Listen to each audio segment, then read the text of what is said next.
আমার রাজনৈতিক জীবনে বিরোধী দলীয় নেতা দূরদর্শী এত বিচক্ষণ বিরোধী দলীয় নেতা বাংলাদেশের রাজনীতির ইতিহাসে ইতিপূর্বে ছিল না, ভবিষ্যতে হবে কিনা আমার জানা নাই। উনি সংসদটার পরিবেশ এত সুন্দর করে গুছিয়ে কথা বলে রাখেন, আলহামদুলিল্লাহ।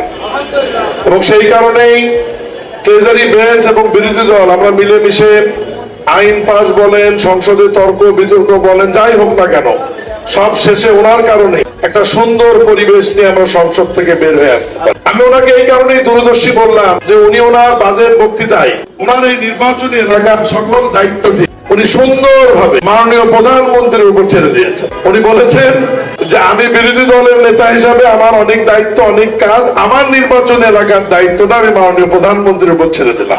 এরপরেই পরশুদিন মাননীয় প্রধানমন্ত্রী আমাকে ডেকে, যেহেতু স্থানীয় সরকার মন্ত্রণালয়ের অনেক গুরুত্বপূর্ণ বিষয় আছে আমাদের এলাকার উন্নয়নের সাথে, উনি আমাকে আলাদাভাবে অনুশাসন জারি করেছেন যে বিরোধী নেতার সঙ্গে সাক্ষাৎ করে ওনার নির্বাচন এলাকায় গিয়ে মানুষের কি দাবি, ওনার কি চাহিদা, এগুলো আমাদের সীমাবদ্ধতার মধ্যে থেকে আস্তে আস্তে বাস্তবায়ন করবার জন্য।